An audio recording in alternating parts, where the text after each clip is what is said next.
চাঁদপুরের ফরিদগঞ্জ উপজেলার ধানুয়া গ্রামে ফ্রি মেডিকেল ক্যাম্প আয়োজন করেছে স্বেচ্ছাসেবী প্রতিষ্ঠান দ্য ওয়ান লাইট ফাউন্ডেশন।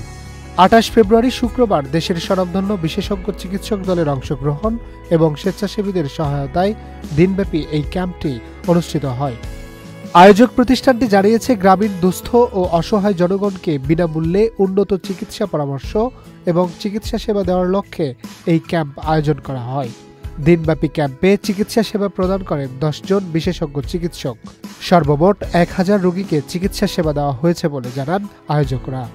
স্বেচ্ছাসেবী অংশীদার HOVAU এস্ট চ্যাপ্টারের নেতৃত্বে ছিলেন Ahsanullah university of science and technology বিভাগের লেকচারার শাহ মর্তজা মোর্শেদ ও আফিয়া আহসান। ক্যাম্পে বিনামূল্যে ডায়াবেটিস, ECG, EEG পরীক্ষা করা হয়। ল্যাব সাপোর্টে ছিল occupational safety and human factors engineering society.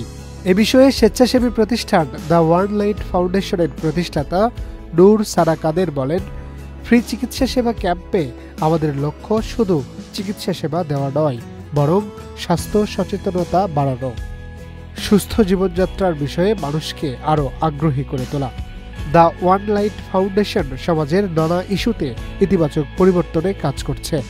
এছাড়া সমাজে পিছিয়ে পড়া জনগোষ্ঠীর উন্নয়নে গত কয়েক বছর ধরে গুরুত্বপূর্ণ ভূমিকা পালন করে বেশ প্রশংসিত হয়েছে প্রতিষ্ঠানটি। Harunur Rashid, channel I.